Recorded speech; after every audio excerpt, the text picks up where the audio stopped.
Anda TV menebar hikmah, bersandar Al-Quran dan As-Sunnah. تتنزل عليهم الملائكة ألا تخافوا ولا تحزنوا وأبشروا بالجنة التي كنتم توعدون.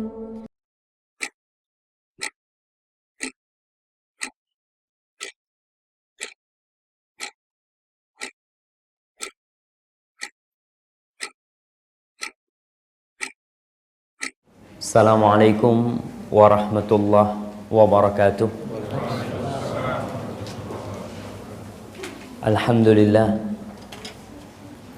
alladzi waffaqana li ta'atihi wa arsyadana ila sabili hudah. Segala puji bagi Allah Jalla Jalaluh yang telah memberikan taufiknya kepada kita untuk taat kepadanya, untuk patuh meniti jalan-jalan kepatuhan kepadanya, memberikan kepada kita petunjuk agar menjadi hamba-hamba yang dicintai olehnya. Itulah nikmat yang paling agung yang Allah berikan kepada hamba. Tatkala hamba bisa mengenal Tuhannya dan melaksanakan perintah-perintahnya serta menjauhi larangannya.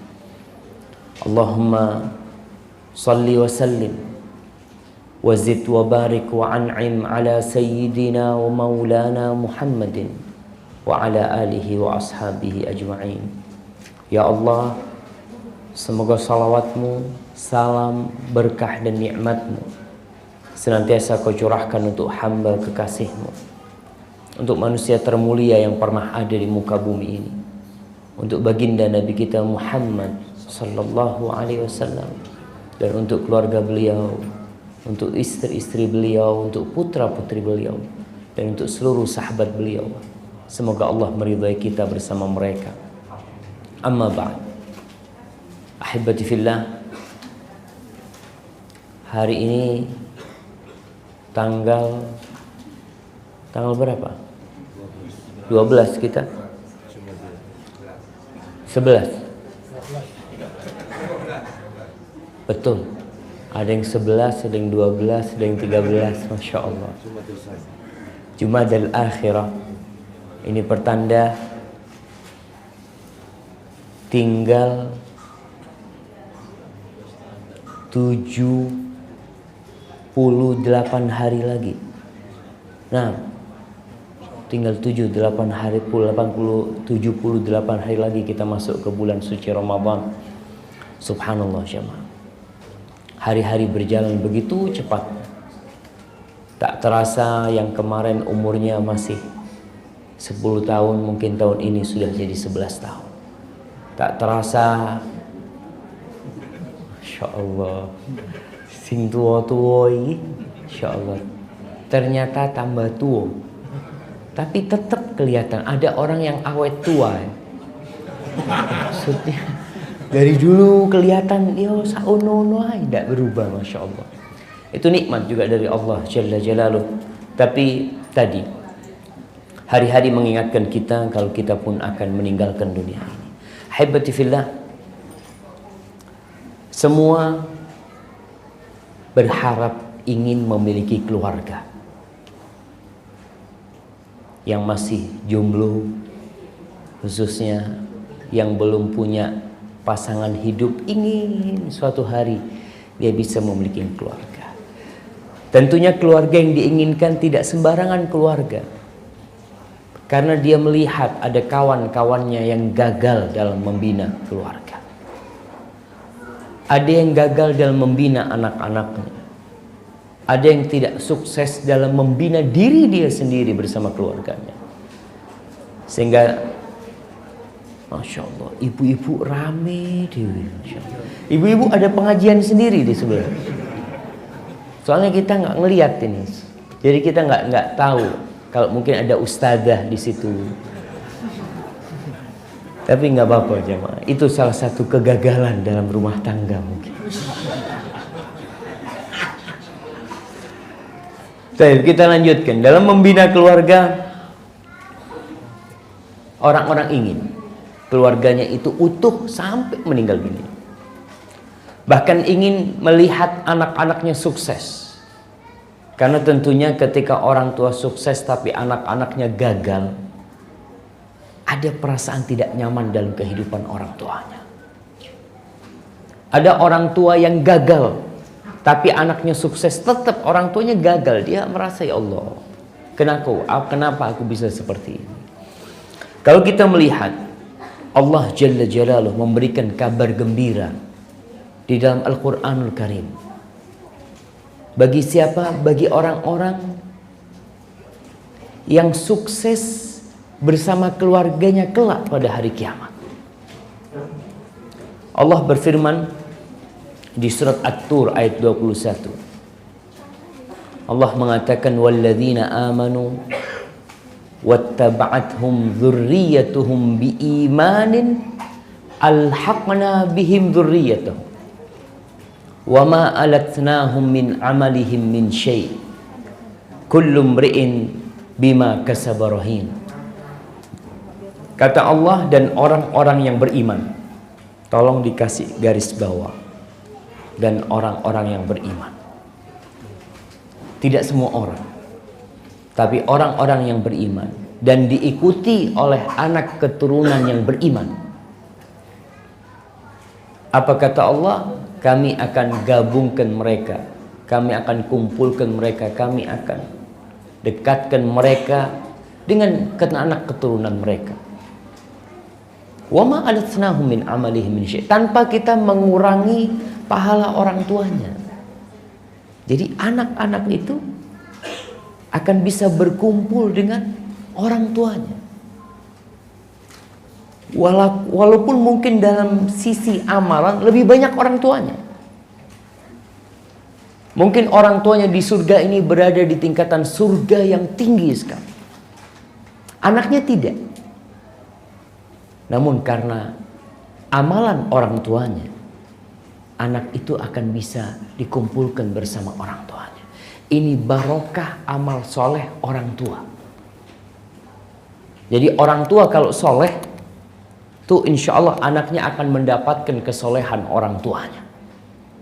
Tanpa nanti di hari akhir dikurangin amalan orang tuanya. Artinya orang tuanya ada di derajat nomor 90 umpamanya, anaknya ada di derajat nomor 20, bukan orang tuanya diturunkan, tidak, tapi anaknya diangkat agar bisa berjumpa dengan kedua orang tuanya.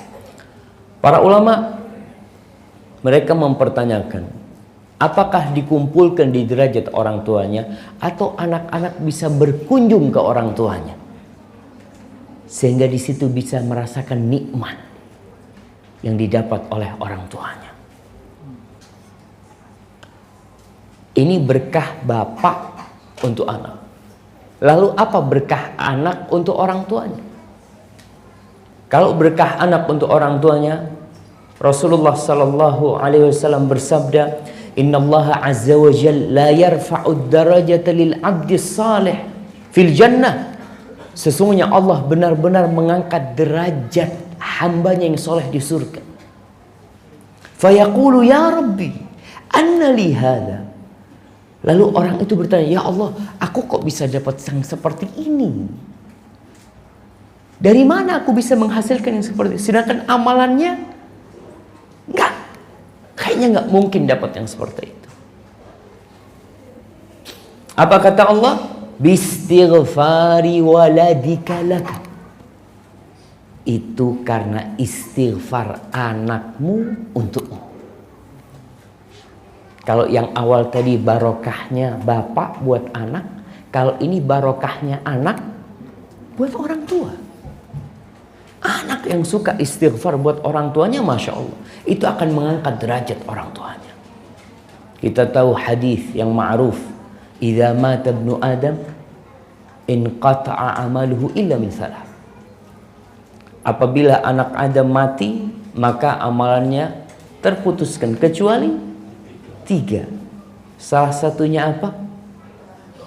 Awaladin salihin yad'u lahu. Anak soleh yang mendoakan orang tuanya.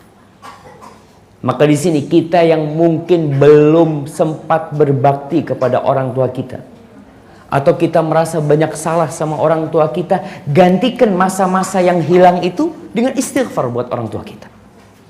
Perbanyak kita istighfar. Kadang kalau ada orang tanya, Ustaz, ana dulu durhaka sama orang tua Ustaz.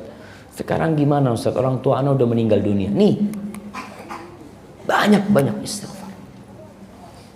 Jelas sekarang. Bagaimana dengan anak-anak yang durhaka? Apakah orang tua akan mendapatkan dosa anak-anaknya? Allah katakan di surat At-Tur ayat 21 ini, kullu mri'in bima kasaba rahin. Semua orang itu akan menanggung amalannya sendiri.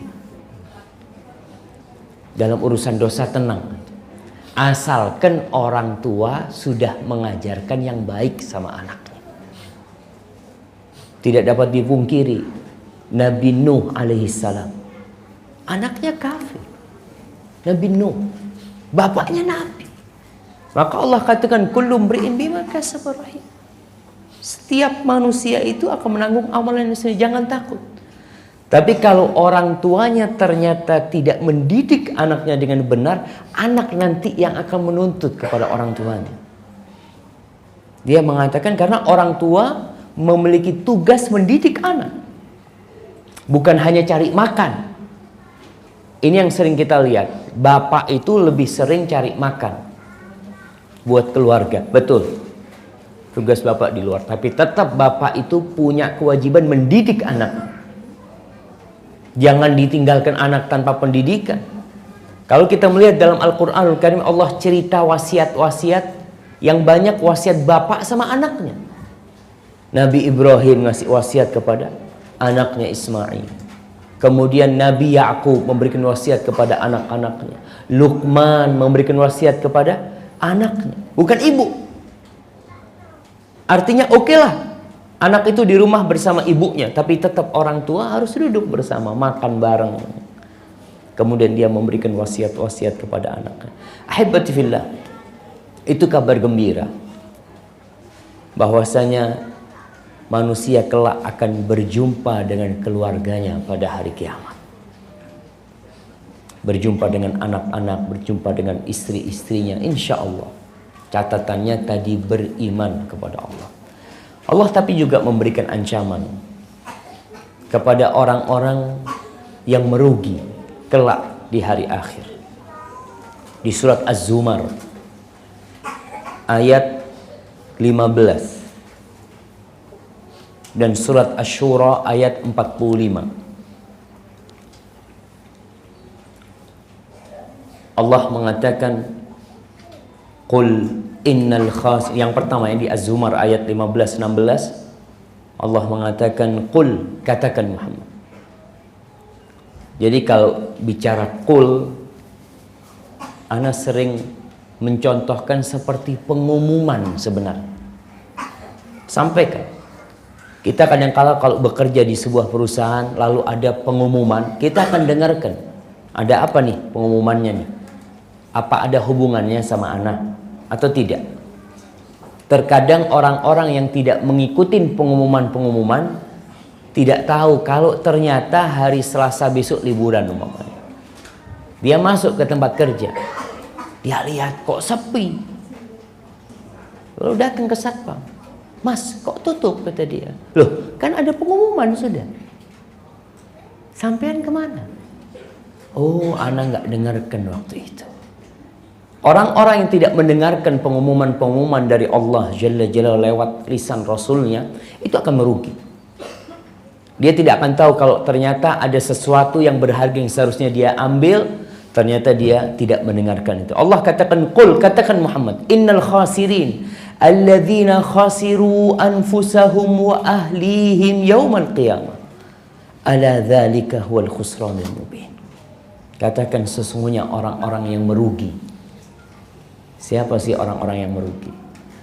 Mereka adalah orang-orang yang rugi diri mereka dan keluarga mereka pada hari kiamat. Itulah sebenar-benarnya kerugian yang nyata. Jadi dia rugi diri sendiri dan rugi keluarganya. Di ayat Asy-Syura sama Allah katakan, Wa qala alladzina amanu, dan berkatalah orang-orang yang beriman, innal khasirin alladzina khasiru anfusahum wa ahlihim yaumal qiyamah. Sesungguhnya orang-orang yang merugi adalah orang yang rugi diri sendiri dan rugi keluarganya.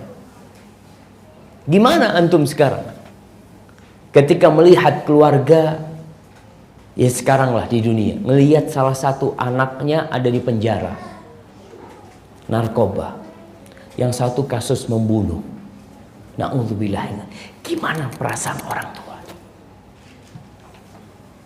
Tahu-tahu dia di dalam penjara, ngelihat sama anaknya masuk penjara. Ada orang tua yang masuk penjara sama anaknya. Gimana perasaan dia? Tentunya berbeda dengan orang tua yang melihat anaknya sukses. Dia melihat anaknya masuk televisi, umpamanya, seneng orang tua itu. Dan sang anak akan ngomong sama orang tuanya, ayah, aku besok mau masuk TV ayah. Aku mau nerima hadiah. Apa yang dilakukan orang tuanya? Dia akan duduk. Ditunggu itu siaran anaknya menerima hadiah.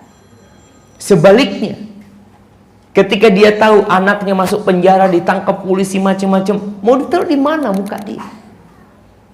Keluar rumah, dia akan berusaha menutupi wajahnya.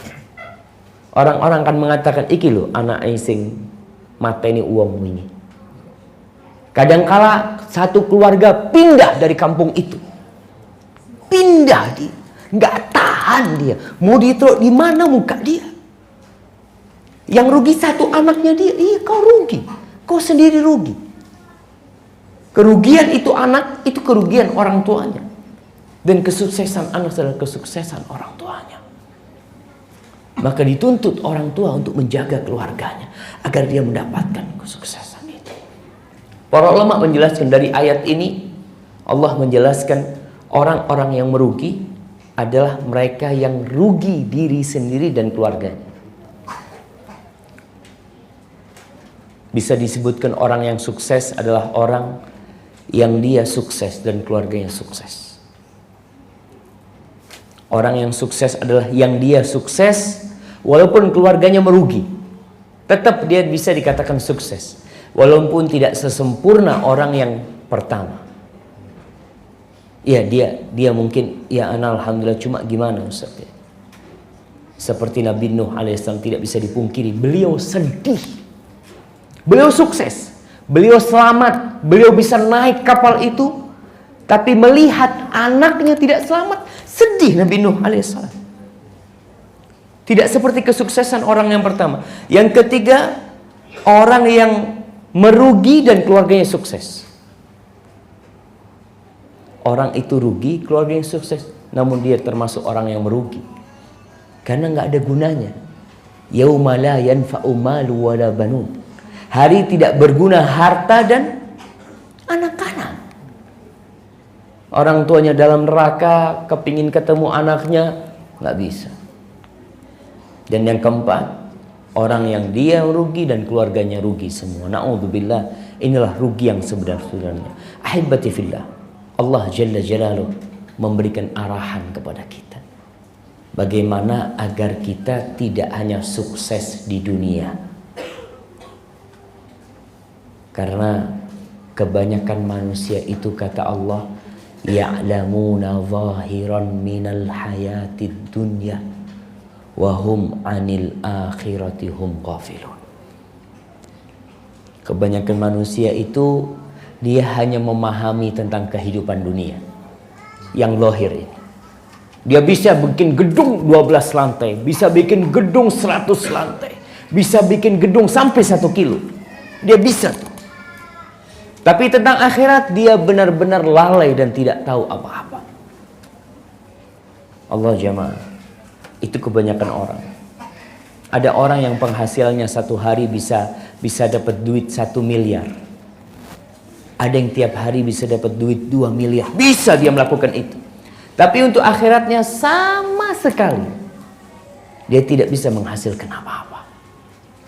Maka kita perlu belajar. Allah ternyata telah memberikan arahan kepada kita bagaimana supaya kesuksesan kita itu tidak hanya sampai di kuburan. Orang kalau bisa dikatakan sukses, oh Masya Allah, fulan ketika mati yang ngantarkan jenazah banyak. Orang kaya. Banyak anak buahnya. Dia mungkin memiliki anak buahnya jumlahnya 2000 orang. Ketika mati berapa orang yang ngantarkan jenazah? 2000 orang datang ke kuburannya. Tapi setelah itu, kau sendirian di kuburan. Keluargamu pulang, anakmu pulang, bapakmu pulang, istrimu, semuanya nggak ada yang mau tinggal sama kau. Tinggal dilihat kesuksesanmu itu apakah cuma sampai kuburan atau ikut masuk ke dalam kuburan. Allah berfirman di surat At-Tahrim ayat 6 memberikan arahan kepada orang tua. Apa kata Allah? Ya ayyuhalladzina amanu qu anfusakum wa ahlikum nara waquduhan nas wal hijarah 'alaiha malaikatun ghiladun shidad la ya'sunallaha ma amarahum wa yaf'aluna ma yu'marun. Kata Allah, wahai orang-orang yang beriman, jagalah diri kalian. Jagalah diri kalian dan keluarga kalian dari api neraka. Jagalah diri kalian dan keluarga kalian dari api neraka. Bapak-bapak, kira-kira kalau ada perampok yang masuk ke rumah bapak, kemudian hendak memperkosa istri, memperkosa anak-anak, bagaimana orang tua melihat hal itu?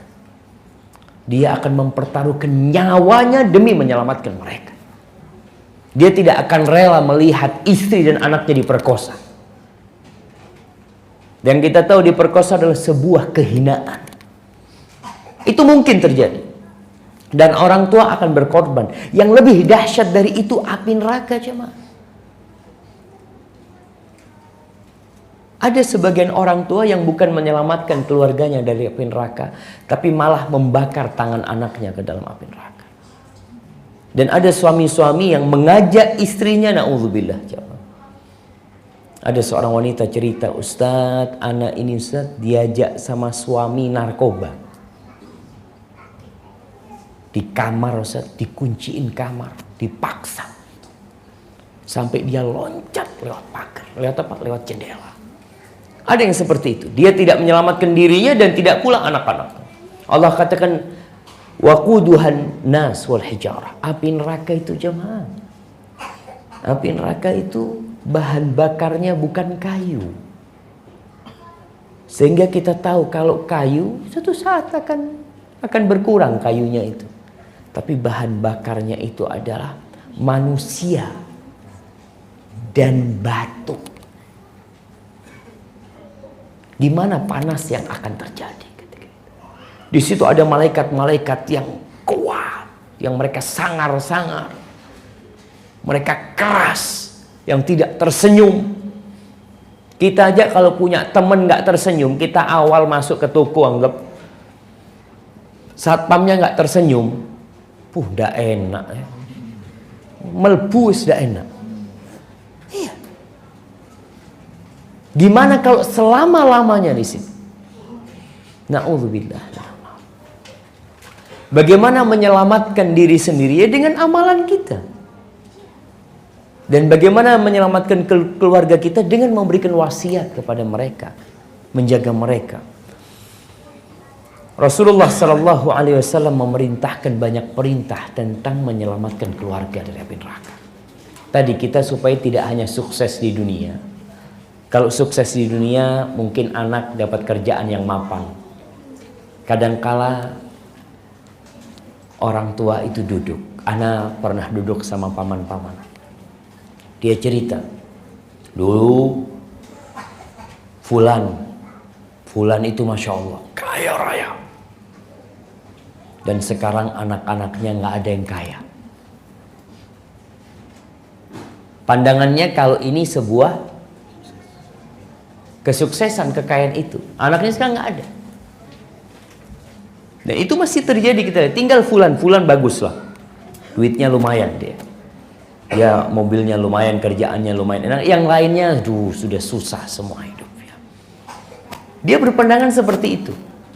Bahwasanya kesuksesan itu tadi anaknya terhormat di dunia, terhormat di dunia. Karena kita tahu ada orang yang terhormat di dunia, artinya masyarakat menghormati dia di dunia, tapi di akhirat dia berada di keraknya api neraka. Na'udzubillah min dzalik. Bagaimana kita membina keluarga, menyelamatkan diri sendiri dan keluarga dari api neraka?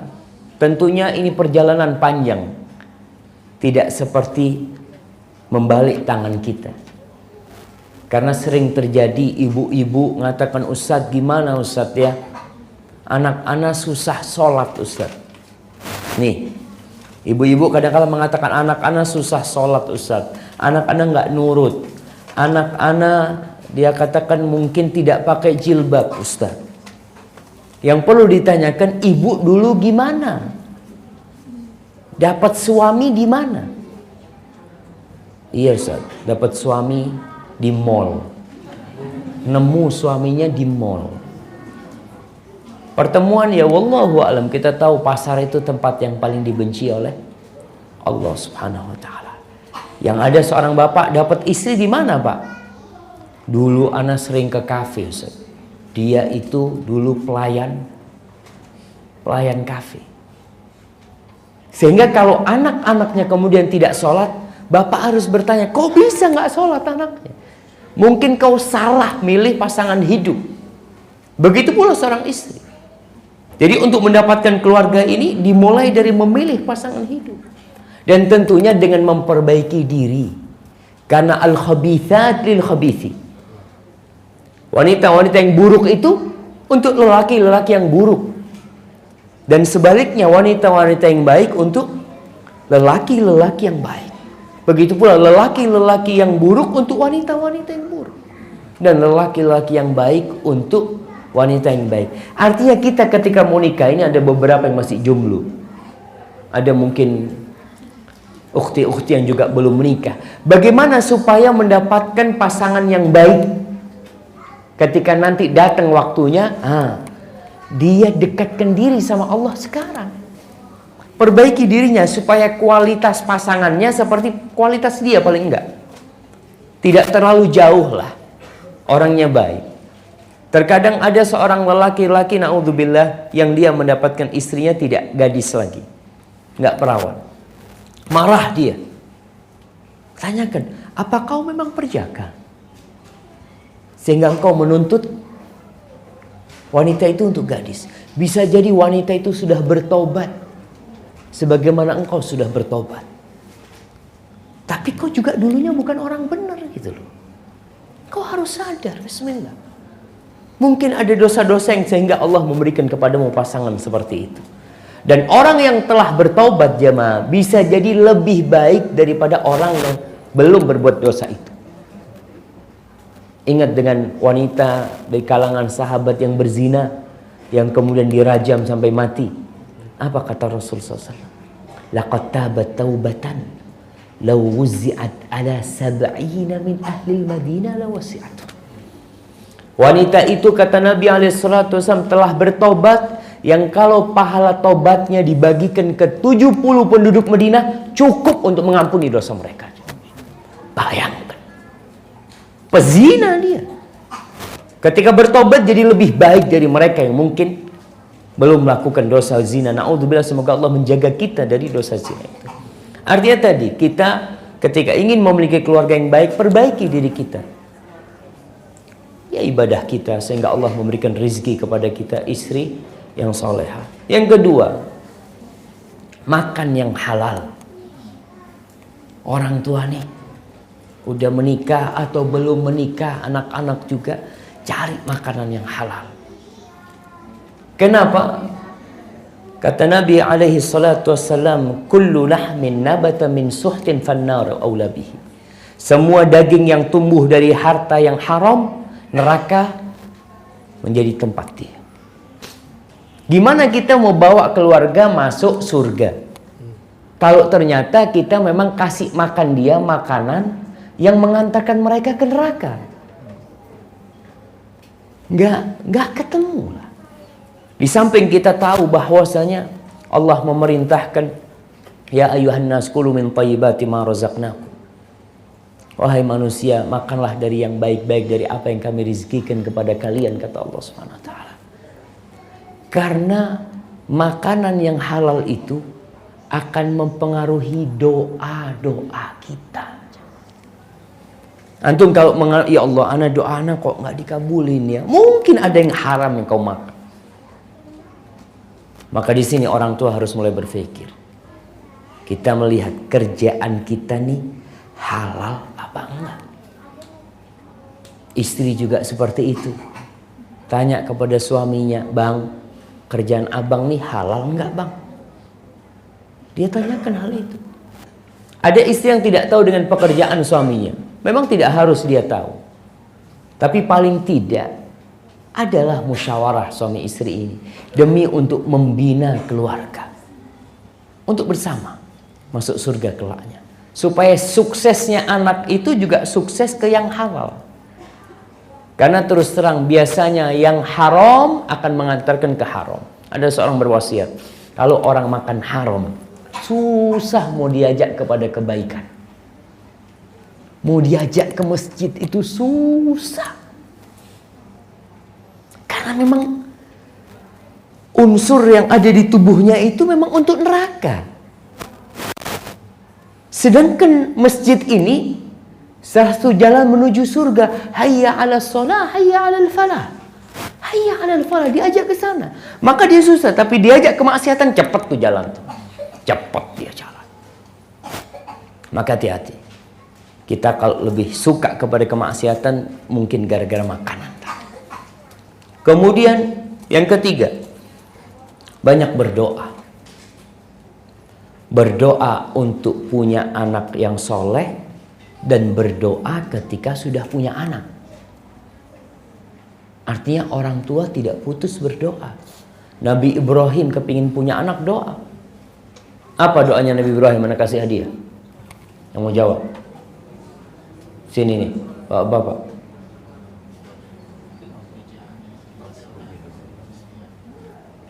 Nah, mana yang mau jawab? Angkat tangan yang jawab.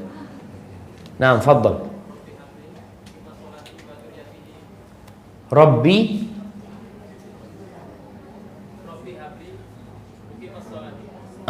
ini dua ayat yang digabungkan ini. Nah, Rabbi habli minas salihin. Ya pakai hadiah jemaah. Dah enak nih Mas. Ya.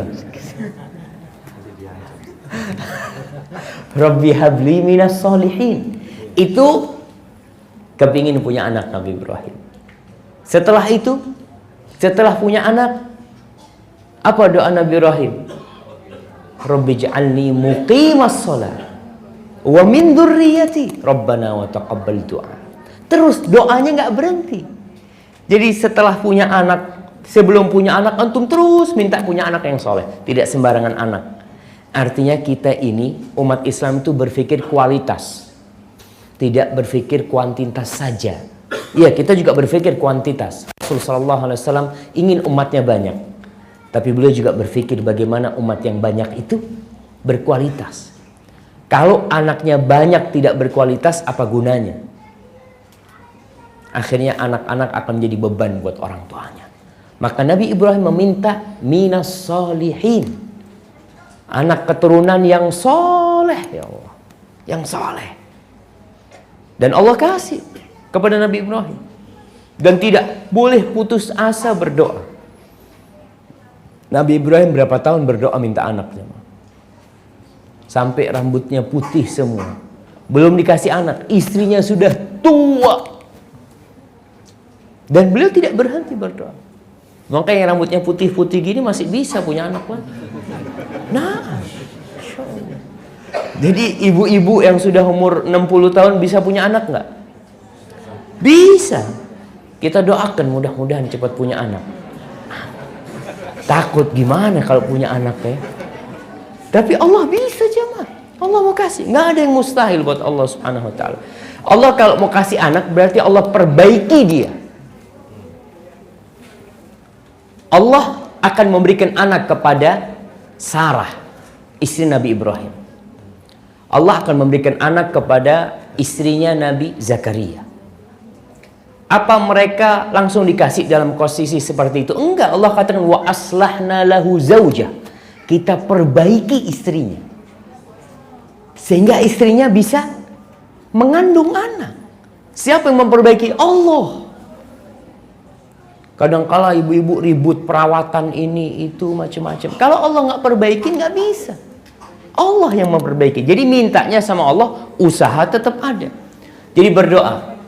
Kemudian doa yang di surat Al-Furqan ayat 74 tuh.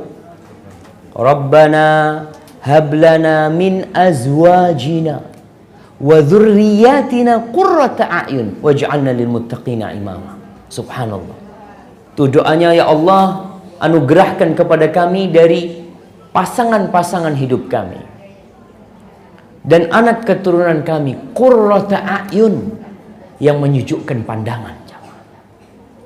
Jadi terus terang, ada anak yang kalau dilihat dari jauh, bapak sama ibunya itu seneng, ngelihat dari jauh sudah seneng. Tapi ada orang tua yang ngelihat anaknya dari jauh, na'udzubillah, teko meneng. Iya, kadang-kadang ada yang nyusahkan orang tua. Dan ada orang tua yang berharap anaknya di penjara. Ada. Orang tua nggak kepingin kelihatan sama anaknya lagi. Bahkan orang tua ada yang berdoa, ya Allah, kalau bisa ya Allah kau cabut nyawa anak. Karena sudah menyusahkan orang tua. Ini doanya minta supaya mereka jadi penyejuk pandangan buat orang tuanya. Dan jadikan kami imam buat orang-orang yang bertakwa. Artinya kita bukan hanya baik untuk diri sendiri. Tapi gimana kita juga baik untuk orang lain. Jadi imam. Di antara doa Nabi SAW, waj'alna hudatan muhtadin. Ya Allah, jadikan kami orang-orang yang memberikan petunjuk dan yang mendapatkan petunjuk. Kenapa? Karena tentunya berbeda lah. Orang yang baik untuk diri sendiri dan orang yang baik untuk diri sendiri dan bisa mengajak orang lain kepada kebaikan. Subhanallah. Salah satu saudara kita yang meninggal dunia yang tewas ditabrak truk dia itu kemarin itu, Masya Allah. Ana baru kemarin bisa nyelawat ke rumahnya bersama istri dan anak. Istrinya cerita, Ustadz, sepekan sebelum suami Ana meninggal, Ustadz, Ana mimpi Ustadz yang meninggal dunia. Dia cerita, sampai Ana malam itu mimpi dengan air mata nangis. Suami Ana bangun. Apa Ode? Kata dia, apa? Dak apa Bi? Apa Ode kok nangis sampai air matanya banyak, kata dia. Dia ngatakan, Bi, aku mimpi Ustadz Syafiq mati, Bi. Kata dia. Dan subhanallah, Ustadz, ketika Ana ngelihat suami Ana keluar dari rumah sakit, seperti itu Ana ngelihat Ustadz mati. Ternyata suami yang meninggal dunia. Ini Ustadz Muttaqin yang meninggal, Allah yarhamu, subhanallah jemaah. Dia itu bukan orang kaya, jemaah. Bukan orang kaya. Bahkan dia ngomong sama anak, pernah cerita, dia jual gelangnya istrinya untuk beli parabola supaya bisa nangkep projek buat tetangga-tetangganya. Dia lakukan itu. Tapi dia tidak pernah nampak seperti orang miskin, nggak pernah kelihatan. Dia datang ke rumah dengan motornya, ya, datang ke kantor, Masya Allah. Bahkan sebelum meninggal dia sedekah untuk STDI, itu supluan.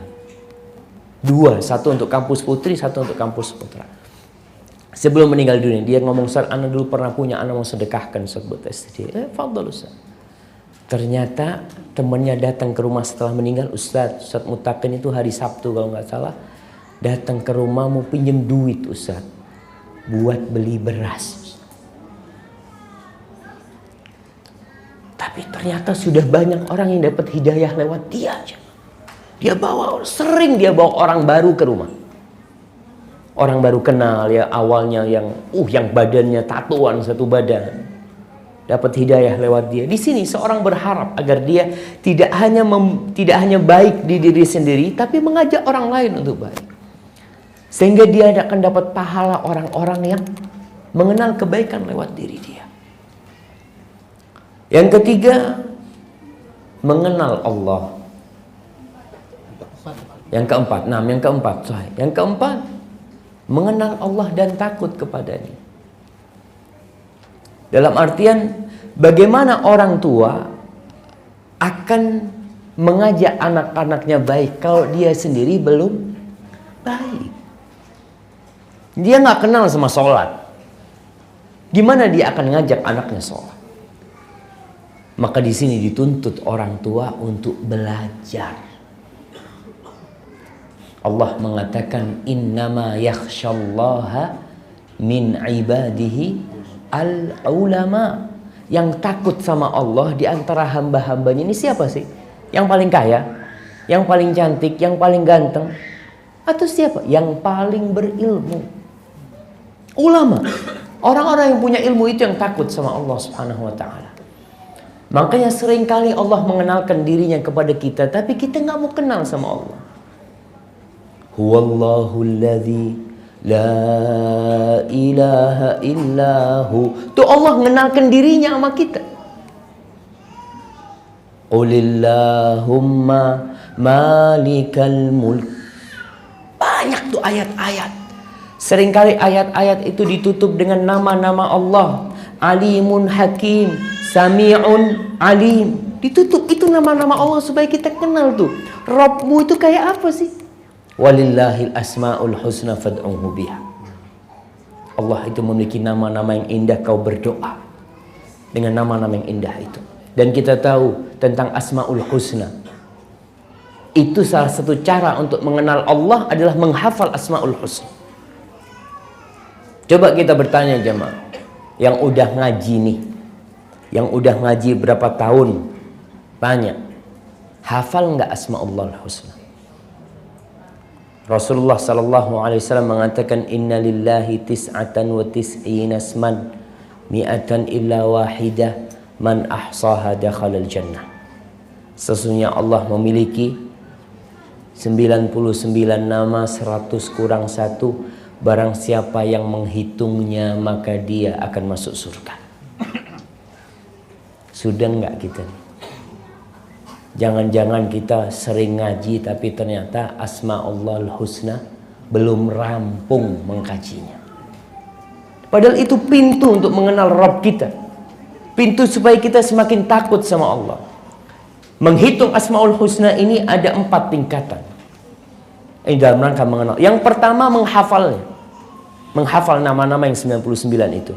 Kalau yang ada dalam Al-Quranul Karim itu ijtihad dari sebagian ulama mengumpulkan 99 nama. Ada sebagian nama-nama yang masih diperselisihkan oleh para ulama. Allah memiliki lebih dari 99 nama sebenarnya. Nama Allah tidak terhitung. Ada beberapa buku yang mencatat nama-nama Allah yang indah seperti bukunya Syekh Abdul Razak, Fiqhul Asma'ul Husna. Itu buku yang bagus kan. Yang kedua memahaminya. Bukan hanya hafal. Hafal itu kan anak-anak yang belum bisa memahami. Jadi anak-anak kecil memang belajarnya menghafal dia. Belum paham. Tapi kalau sudah mulai bisa memahami, naik tingkatannya. Memahami artinya. Hafal dan memahami artinya. Yang ketiga, berdoa dengan. Artinya kita mulai faham nih. Artinya Al-Alim itu yang maha mengetahui. Ketika dia hendak belajar sesuatu kok susah ya Allah ya, aku gak ngerti-ngerti sama ini. Maka ya Alim, ya Alim, ya Alim alimni Allah. Allahumma ya Alim alimni ma yanfa'uni warzuqni uluman tanfa'uni. Minta namanya. Ini yang ketiga. Yang keempat apa? Beribadah dengan kandungan nama-nama itu. Mulai ini segala tingkah laku kita itu berada dalam pengawasan Asma'ullahul Husna. Tatkala kita melihat orang miskin, tumbuh kesian di hati kita. Allah Ar-Rahman. Allah itu mengasihi orang-orang yang mengasihi makhluknya. Maka dia mengasihi ini orang. Karena dia tahu Allah itu Ar-Rahman. Allah itu Al-Qawi. Di sini dia tidak pernah takut apa-apa. Allah Maha Kuat kata dia. Allah kalau bantuin kita selesai. Sehingga orang ini beribadah kepada Allah seakan-akan dia melihat Allah. Dan itu tingkatan al-ihsan dalam beribadah. Ketika orang beribadah seakan-akan dia melihat Allah dengan Asma'ullahul Husna. Rizki dia lihat, suatu hari dia melihat mobilnya ditabrak atau motornya hilang. Dia langsung Allah Allah itu Razzaq, Allah yang ngasih rezeki. Mungkin sampai sini rezekiku dan Allah akan ganti yang lain. Ada selalu dalam dirinya, tidak ada keputusasaan dalam dia, tidak ada pesimis dalam diri dia. Dia selalu optimis dan husnudzon sama Allah. Itu salah satu pengaruh dari kita belajar asma Allah al-husna. Taib. Itu yang keempat, mengenal Allah. Jadi orang tuanya suami istri harus kenal sama Allah Subhanahu wa taala, sehingga dia bisa mengenalkan kepada dirinya. Yang kelima, memberikan suri tauladan buat anak-anaknya dan buat istrinya, bapak-bapak juga. Hati-hati bapak-bapak, jangan berharap masuk surga sendirian sebelum mempertanggungjawabkan istri. Bapak itu contoh. Anak itu selalu dikatakan, nak, kau itu kayak bapakmu, nak ya. Lihat tuh bapakmu, Masya Allah, Masya Allah. Pulang dari masjid, anaknya abahmu baru pulang dari masjid. Tumbuh di diri anaknya itu, Masya Allah, kecintaan kepada bapaknya yang soleh. Sholat, bapaknya sholat sunnah, bapaknya mengaji. Ada bapak yang selalu nyuruh anaknya ngaji. Nak, ayo ngaji. Si anak, ya Allah, kongkon ngaji, bapaknya ke HP. Nah, ada kayak gitu. Ada ibunya yang Masya Allah seneng nyuruh anaknya ngaji, Alhamdulillah, tapi dia sama HP-nya, sama tabletnya. Oke, nggak apa-apa sekali-kali kau harus melakukan itu. Tapi tetap kalau bisa kau jadi qudwah buat anaknya. Anaknya ngelihat ibunya ngaji, anaknya ngelihat bapaknya ngaji. Karena terbukti anak itu kalau masih kecil, dia nggak mau sholat kalau ibunya nggak sholat. Nggak mau. Karena gimana Umi nggak sholat, kata dia. Dia nggak mau sholat. Terkadang seorang ibu itu, istri anak itu kadang-kala ngomong, bang, abang sholat bang, sholat lagi nggak apa bang. Tuh anaknya nggak mau sholat. Karena ibunya sedang datang bulan. Apalagi kalau umpamanya harus 40 hari tidak sholat. Gimana kondisi rumah kalau nggak ada yang jadi contoh? Di sini bagaimana kalau nggak ada bapaknya? Memang berat ketika tidak ada bapaknya. Tapi tetap kewajiban memberikan contoh. Kita lihat Allah Subhanahu wa ta'ala bagaimana menjaga harta dua anak yatim di surat Al-Kahfi. Harta dua anak yatim, bapaknya udah nggak ada, tapi Allah jaga. Allah kirim Khadir sama Nabi Musa alaihissalam untuk memperbaiki bangunan itu orang tua. Kenapa? Wa kana abuhuma salihah. Bapaknya itu orang soleh. Artinya ketika orang tua soleh, insya Allah anaknya soleh. Sa'id bin Musayyib jemaah, dia pernah mengatakan kepada anaknya, la azidanna fi salati hatta uhfada fi dzurriyyati. Dia mengatakan, ya Allah, aku benar-benar akan menambah jumlah solatku agar Allah menjaga anak keturunanku. Nih, orang tua kepingin anak-anaknya dijaga sama Allah, caranya dia menjaga Allah. Dia menjadi contoh. Insya Allah dijaga. Bapaknya mati jangan takut. Karena ada orang tua yang sudah tenang sebelum mati. Sudah, semuanya sudah saya asuransikan. Nanti bapak mati kau nak dapat asuransi. Itu yang dipikirkan. Orang tua ada yang mengasuransikan dirinya. Suami istri ikut asuransi. Supaya kalau mati nanti anaknya dapat asuransi. Tidak pernah memikirkan kalau asuransi itu bisa hilang, dibawa kabur sama bank. Kemana Allah Jalla Jalaluhu. Ana izin minum dulu jemaah.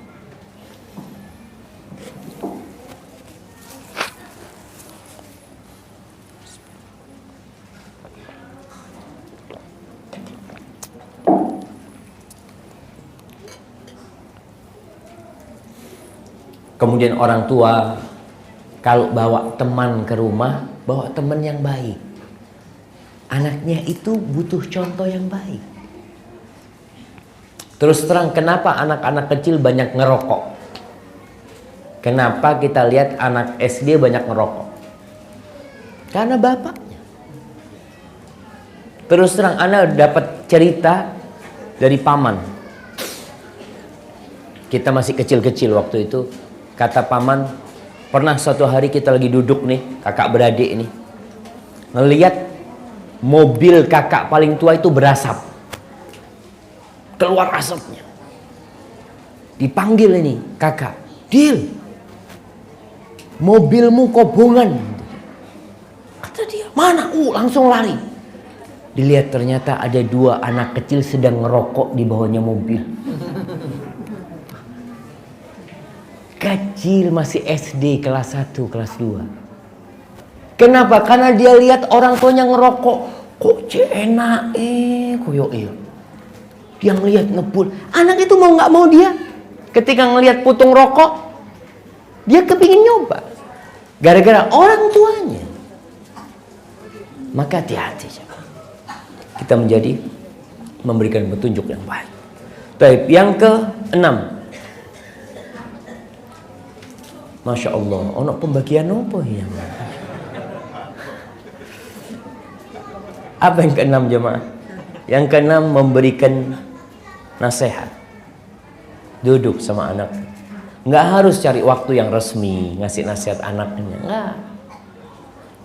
Ajak jalan anaknya. Ketika makan bersama sama anaknya. Ini usahakan orang tua. Anak sering memberikan nasihat.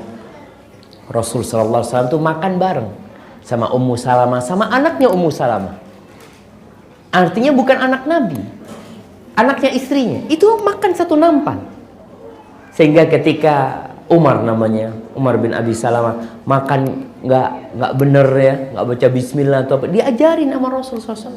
Kita perlu tuh duduk makan bersama, bukan satu meja bersama. Ya satu meja kan tetap bersama, iya, tapi yang lebih apa ya? Lebih dekat ketika bapak, ibu, anak makan kepalanya beradu. Tahu kepalanya beradu? Masya Allah. Ketika bapaknya dapat ikan yang enak, dia masuk kena Nina, enak Nina. Jarang itu di tradisi yang ada, budaya yang ada sekarang makan di meja makan.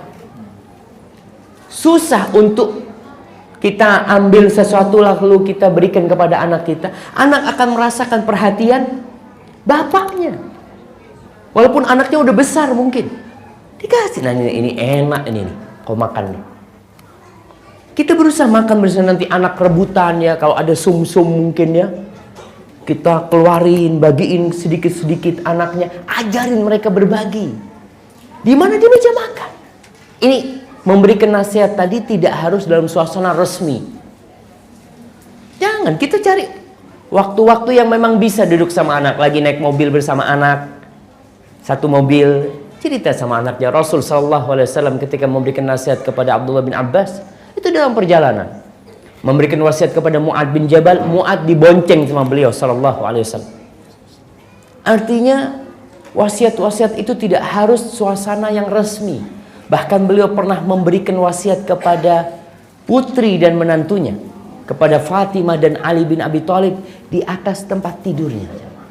Duduk Nabi di atas tempat tidur, duduk di antara Ali sama Fatimah. Duduk kasih nasihat mereka. Karena suasana-suasana seperti itu hati sedang terbuka. Tapi kalau dipanggil, nak, aku mau ngomong sama kau. Itu anak sudah, salah apa aku ya. Jadi dia itu hatinya sudah gundah sebelum menerima nasihat. Tapi kalau santai gitu ya, seakan-akan kita mau ngasih nasihat sama anak kita tanpa dia sadar kalau dia telah melakukan kesalahan.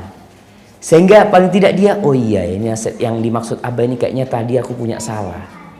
Tapi kalau dipanggil khusus biasanya, makanya ibu kalau anaknya punya salah dan kepingin bapak yang ngasih nasihat, ngomong sama bapaknya, Pak Fulan melakukan ini Pak, bapak kasih nasihat lah. Dan usahakan tadi cari tempat yang nyaman, sambil makan, sambil ngobrol, sehingga dia merasa bapaknya cinta sama dia. Kemudian yang ketujuh, sholat. Khusus nih masalah sholat. Kalau tadi masalah qudwah, memberikan contoh, Rasul sallallahu alaihi wasallam menceritakan tentang Nabi Ismail alaihissalam, wa kana ya'muru ahlahu bis shalah dia itu biasa nyuruh anaknya sholat, keluarganya sholat, nyuruh. Anak butuh suri tauladan, tapi anak juga butuh disuruh. Nggak cukup suri tauladan aja. Kadang-kala mereka harus ada tekanan dari atas. Ketika ditekan, ada orang-orang yang kalau ditekan dia berjalan. Rasul sallallahu alaihi wasallam mengatakan, muru auladakum bis shalah li sab'in. Suruh anak kalian salat mulai umur 7 tahun. Wadribuhum 'alaiha li ashr. Pukul, iya. Lihat, dalam Islam ada pendidikan anak memukul, ada. Dan kita bangga dengan pendidikan itu. Kita jangan terpengaruh dengan ahli-ahli parenting dari barat, katanya pendidikan dengan memukul itu tidak berguna lagi sekarang. Tidak, tetap berguna, karena sabda Nabi kita itu sampai kiamat, bukan sampai masa tertentu. Kenapa? Manusianya sebenarnya tetap nggak berubah, tetap manusia ini kayak gini. Kecuali manusia nanti mungkin 2025 manusia separuhnya robot ya, mungkin berbeda. Enggak, bohong semua itu. Manusianya tetap, dan pendidikan tetap berjalan. Sholat, pukul ketika umur 10 tahun nggak dipukul, ini kesalahan orang tua. Karena banyak orang tua itu marah sama anaknya kalau anaknya bolos sekolah, marah besar. Tapi kalau nggak sholat biasa, tadi nggak diapa-apain anaknya. Nah, ayo nak sholat. Subhanallah, sudah waktunya engkau nanti menuai tanamanmu. Siapa menabur pasir akan menuai badai. Ketika orang tua tahu anaknya itu nggak sholat nanti. Kemudian ketika nyuruh anak sholat ini, jangan terlalu menekan anak. Ada orang tua yang nyuruh anaknya sholat harus ganti baju ya, harus pakai sarung, harus rapi, harus ini. Jangan, itu anak kecil akhirnya ribet dia. Dia merasa mau sholat kok repot banget gitu. Biar dia sholat sudah. Pokoknya sholat, pas waktunya yuk berangkat. Bajunya kotor, nggak apa-apa sholat. Yang nak bajumu kotor, kau harus mandi dulu. Itu lihat di wajahmu ada debu biar dia ambil wudhu. Karena memang syaratnya sholat itu bukan mandi, tapi bersuci. Apakah kalau belepotan sama tanah itu najis? Enggak. Nggak apa-apa, yang penting sholat. Karena kalau anak itu nanti terbiasa dengan sholat, lama-kelamaan nanti dengan naiknya umur ya, anak-anak semakin benar. Kemudian kata-kata yang baik. Yang ke-8, ucapan yang baik. Karena kalau anak di rumah sering mendengarkan ucapan-ucapan buruk, itu akan direkam sama anak. Ada orang tua kalau ribut sama istrinya mengeluarkan kebun binatang. Itu direkam sama anak. Direkam sama anak. Dan anak itu sudah mulai dia punya kosakata yang buruk dia simpan. Dia akan siap mengeluarkan ketika ada ya peristiwa-peristiwa yang mirip dengan peristiwa orang tuanya. Kadang-kala orang tua menertawakan anaknya ngomong seperti itu. Anaknya ngomong sama temennya, kau itu himar. Himar itu keledai. Bapak, anakku lihat bisa ngomong keledai dia, kata dia. Dia bisa ngomong keledai karena bapaknya keledai. Dia selalu ngelihat dari mulut bapaknya keledai, himar. Na'udzubillah min dzalik. Maka biasakan menggunakan kata-kata yang baik. Rasul sallallahu alaihi wasallam mengatakan, "Laisal mu'min bit-ta'an walal la'an walal fahish walal badhi." Orang beriman itu ngomongnya nggak suka melaknat, nggak suka mencela, nggak ngomong kotor dia itu. Enggak. Kalaupun harus marah, ucapkan kata-kata yang baik. Seperti ucapan Allah yahdi, semoga Allah memberikan hidayah kepada. Itu marah, iya. Jadi tatkala seorang bapak marah sama istrinya, ucapkan Allah yahdi, semoga Allah memberikan hidayah kepadamu. Nggak perlu mencela. Mencela ini sebenarnya senjata orang yang lemah. Senjata orang yang lemah itu udah mencela. Karena dengan mencela dia merasa lebih baik. Enggak, bisa jadi sang istri juga mengeluarkan celaan juga. Tapi ketika Allah yahdik, semoga Allah memberikan hidayah kepadamu, maka insya Allah itu doa. Maka sering ucapkan di rumah itu kalau kaget, kalau apa, zikrullah, subhanallah, walhamdulillah, wala ilaha illallah, Allahu akbar. Sehingga anak-anak itu sudah mulai terbiasa dengan ucapan-ucapan yang indah. Kemudian yang ke-9, Al-Quran. Jadikan keluarga kita itu atau rumah kita itu rumah Quran. Sekarang orang banyak bikin rumah Quran, rumah Quran. Sebenarnya rumah setiap muslim itu seharusnya jadi rumah Quran. Rasul sallallahu alaihi wasallam mengatakan, la taj'alu buyutakum qubura. Kalian jangan jadikan rumah kalian kuburan.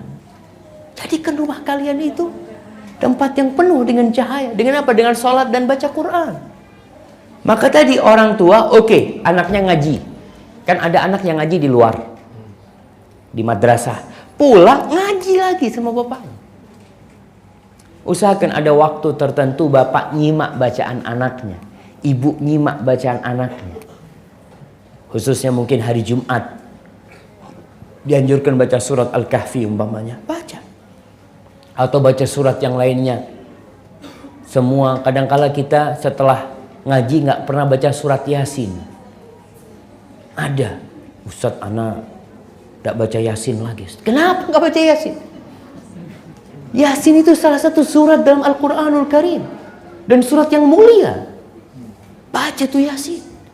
Di situ ada peringatan-peringatan yang sangat indah tentang hari kiamat, tentang kematian, tentang dibangkitkannya manusia. Bahkan kalau kita membaca tafsir Ibnu Katsir, beliau menyebutkan ucapan para ulama bahwasanya surat Yasin itu kalau dibacakan kepada dalam urusan-urusan susah, Allah akan mudahkan urusan itu. Baca nggak apa-apa. Memang ada hadis-hadis dhaif yang mengatakan Yasin itu qalbul Quran, jantungnya Quran adalah surat Yasin. Iya, memang hadis itu dhaif, tapi bukan berarti surat Yasin tidak memiliki kemuliaan. Tetap itu surat yang mulia dan kita membacanya. Baca. Sambil artinya diartikan buat anaknya sekali-kali ya sama mereka. Kemudian akhlak. Pendidikan akhlak ya. Akhlak dan adab. Apa bedanya akhlak dan adab? Oleh kasih hadiah.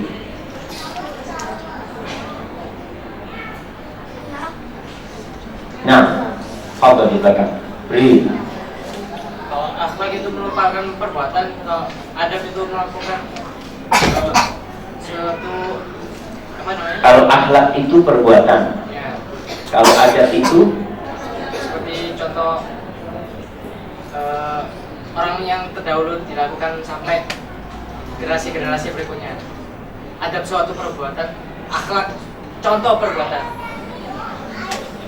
akhlak itu perbuatan, adab itu contoh perbuatan. Iya, tidak mau buat. Nah, ya ada yang mau usaha lagi narkoba. Akhlak itu perbuatan, kalau sikap itu sifat atau sikap.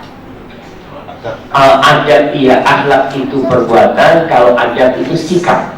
Masya Allah, iya ini lebih dekat. Fadhil. Jadi, ya. Jadi, ono tambahan lagi. Fadhil. Akhlak itu moral yang terpuji, kalau adab cara untuk mencapainya. Akhlak itu moral yang terpuji, kalau adab itu cara menyapainya. Masya Allah, barakallahu fikum.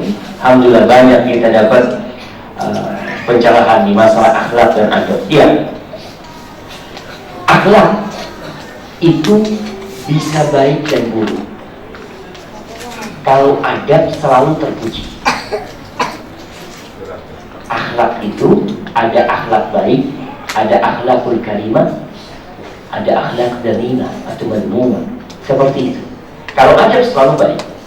Kemudian yang kedua, akhlak itu bisa bawaan lahir dan bisa dipelajari.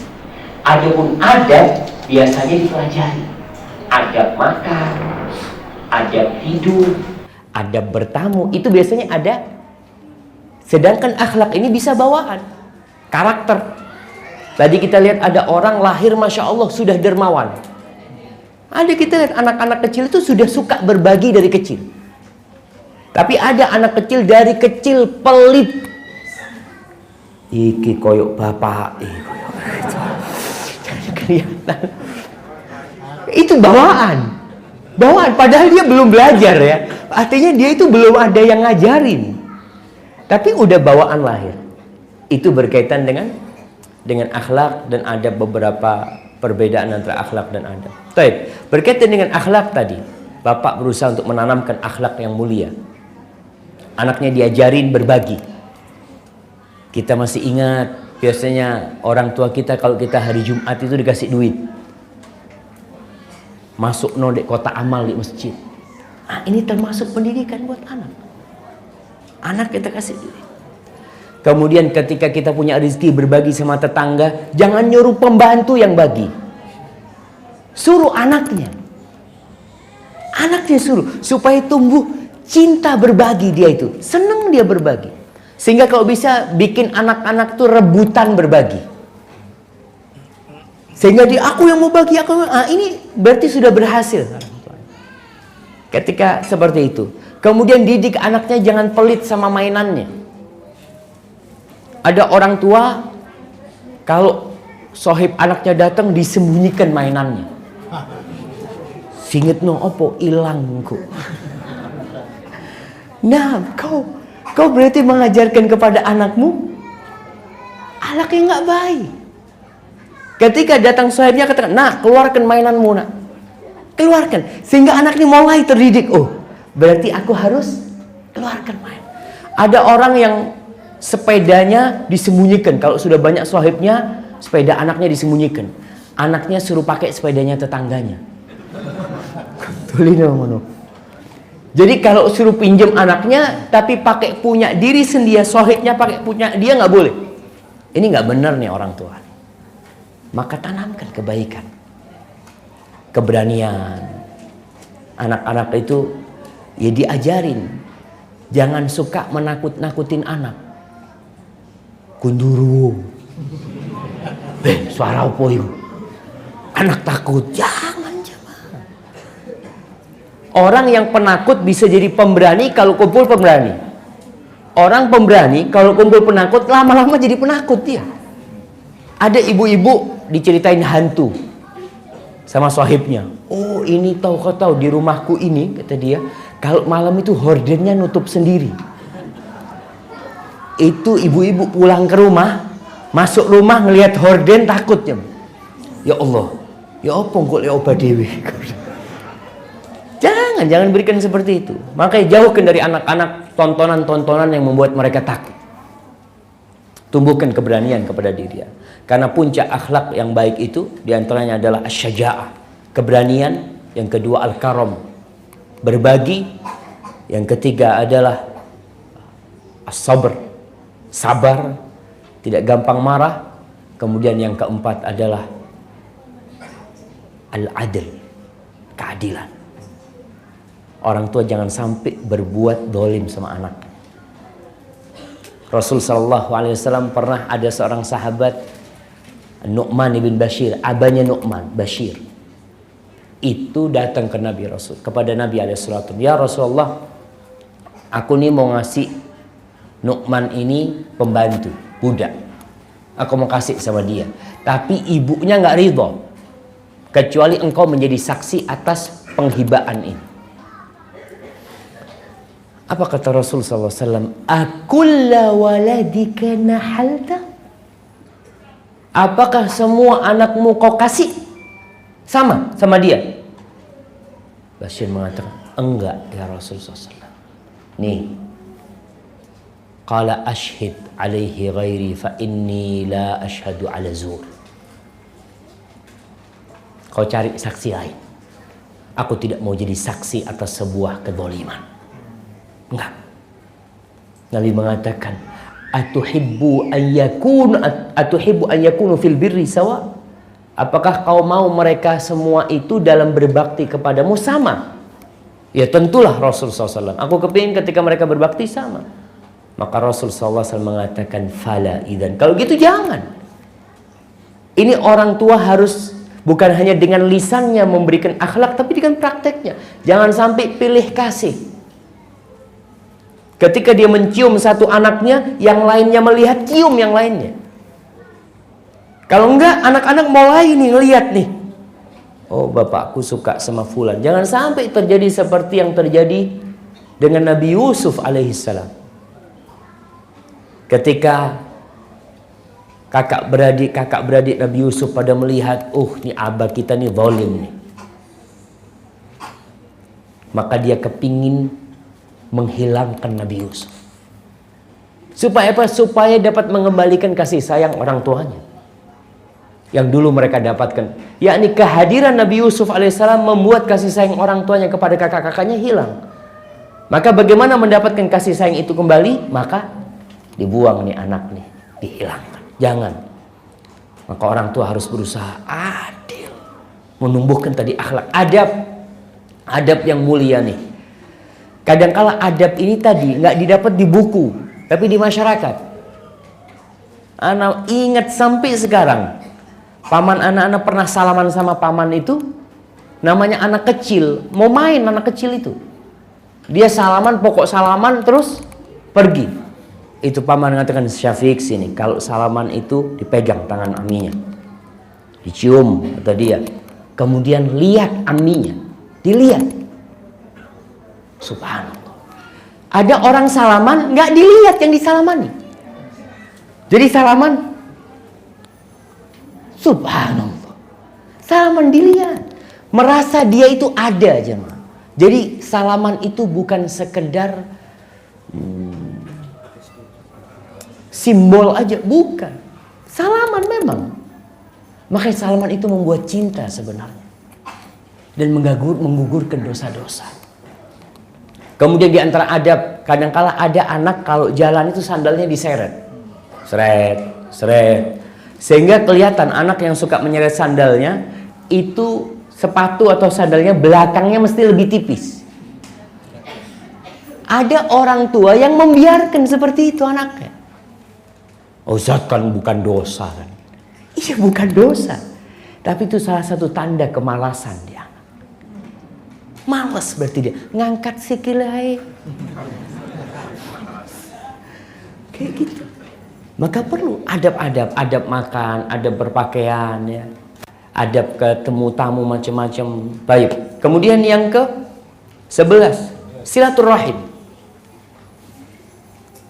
Silaturahim ini penting, silaturahim. Jadi orang tua kalau mau ke rumahnya siapa aja anak-anaknya, atau ketika datang tamu, keluarkan anaknya semuanya.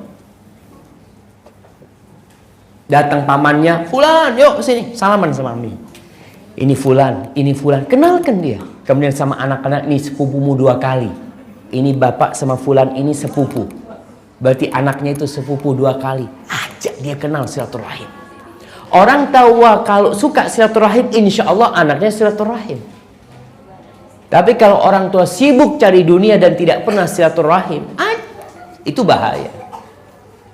Mengunjungi yang sakit atau apa, ajak anaknya, jangan berangkat sendiri. Kadang-kala bapak ada sepupunya atau pamannya sakit, dia berangkat sendiri. Kenapa kau nggak ajak anakmu? Anaknya diajak. Sehingga anak itu belajar, ya Allah, ini pamanmu sakit, kau salaman, doakan pamanmu. Pendidikan seperti ini yang tidak dapat di sekolah, jamaah. Didapatnya dari mana? Dari tadi kita muamalah kita. Tapi kalau sudah orang tua pandai menyambung rahimnya, pandai bersilaturahim, insya Allah anak-anak akan menjaga hubungan itu. Dan kita tahu, kita kan temanya masuk surga bersama keluarga. Kita tahu bahwa Nabi SAW bersabda, la yadkhulul jannah qati'. Tidak akan masuk surga orang yang memutuskan rahim. Nggak akan. Gimana kalau bapak memutuskan rahim lalu dia berharap masuk surga bersama anak-anaknya? Dia sendiri nggak masuk surga, kok mau masuk surga sama anak-anaknya? Orang-orang yang menyambung rahim berarti mereka akan masuk surga bersama nantinya. Bersama rahim-rahim dia nih, insya Allah masuk surga. Ahibati fillah. Maka perhatikan kita dalam bab silaturahim ini. Kemudian yang terakhir, urusan anak perempuan. Anak perempuan. Jadi memang anak perempuan ini beda sama anak laki. Anak perempuan ini membutuhkan perhatian khusus. Dulu orang-orang jahiliyah dan sampai sekarang masih ada, mereka kalau dapat anak perempuan itu sedih. Bahkan Allah mengatakan, "Idza busyira ahaduhum bil untha dhalla wajhuhu muswaddan wa huwa kadhib yatawara minal qawmi min su'i ma busyira ayumsikuhu ala hunin am yadussuhu fit turab ala sa'a ma yahkumun." Di surat An-Nahl ayat 59, Allah mengatakan apabila salah seorang mereka dikasih kabar gembira dengan kelahiran anak perempuan, wajahnya jadi hitam. Bayangkan, dia menahan emosi, dia berusaha menyembunyikan diri dari kaum karena malu. Apakah dia akan membesarkan ini anak atau dia akan memendamkannya ke dalam tanah? Benar-benar itu sesuatu yang sangat buruk akan mereka lakukan, kata Allah Subhanahu wa ta'ala. Para nabi anaknya perempuan. Nabi Muhammad SAW berapa anaknya? Anaknya 6 atau 7. Yang hidup sampai dewasa 4, semuanya perempuan. Nabi Lut alaihissalam anaknya semuanya perempuan. Haula'i banati, kata Nabi Lut alaihissalam.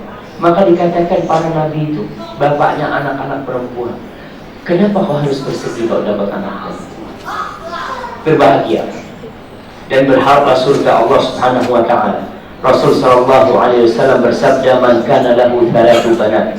Barang siapa yang punya 3 anak perempuan, fasabara alaihinna, dan dia sabar membesarkan anak perempuan itu, wa at'amahunna wa saqahunna wa kasahunna min jidatihi kunna lahu hijaban minan nar. Dia kasih makan, dia besarkan, dia rawat anak itu, dia berikan sesuatu buat anaknya dari hasil kerja dia, dari kekayaan dia. Anak-anak itu akan menjadi tameng dari api neraka. Selamat orang tua kalau punya anak perempuan dan anak-anak itu jadi anak baik. Artinya kalau punya anak perempuan, berharap, ya Allah, aku punya nih insya Allah yang menyelamatkan aku dari api neraka. Hada wallahu a'lam bishawab. Itu mungkin yang bisa kita kaji pada kesempatan kali ini. Hati-hati dengan gadget ya, dengan game, dengan apa dalam kehidupan ini. Usahakan anak-anak kita dikembalikan kepada back to nature, kembali kepada alam.